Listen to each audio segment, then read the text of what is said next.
सभापती महोदय, या सगळ्या विभागाकडं जर बघायचं ठरवलं तर या आदिवासी विभागाकडं सरकार फक्त मतदार म्हणून बघतं की फक्त घोषणा करायचं म्हणून बघतं? तर आदिवासींच्या सगळ्या प्रश्नाकडं जर आपण बघितलं तर लक्षात येईल सभापती महोदय, या आदिवासींसाठी अनेक योजना आहेत, केंद्राच्या असतील, राज्याच्या असतील, अनेक योजना आहेत. आणि ह्या अनेक योजना असताना या योजनेची अंमलबजावणी किती, याचा निधी किती मिळतो, जो मिळालेला त्याचा उपयोगिता किती होते, एक अनेक बेसिक प्रश्न सभापती महोदय, राज्यात 11 आदिवासी प्रकल्प आहेत आणि खेदाने सांगावं वाटतं की या 11 आदिवासी प्रकल्पांना एकाही ठिकाणी स्वतंत्र अधिकारी नाही.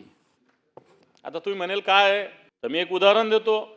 महाराष्ट्रातील 11 एकात्मिक आदिवासी प्रकल्पामध्ये एकाच IAS अधिकाऱ्याकडे प्रकल्प अधिकारी व उपविभागीय अधिकारी अशा प्रकारची दुहेरी जबाबदारी सभापती महोदय. खरं तर याच्यासाठी स्वतंत्र अधिकारी असण्याची आवश्यकता असते, परंतु हे काही होत नाही. 2023 मध्ये एक जनजाती सल्लागार परिषद झाली होती, त्याच्यात ही मागणी केली होती. तत्कालीन मुख्यमंत्री माननीय एकनाथजी शिंदे यांनी ही मागणी मान्य केली होती सभापती महोदय.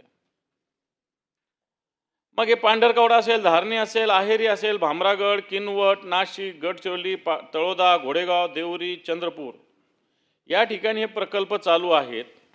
आणि या सगळ्या ठिकाणी सभापती महोदय अशीच परिस्थिती आत्ताच्या घडीला आहे.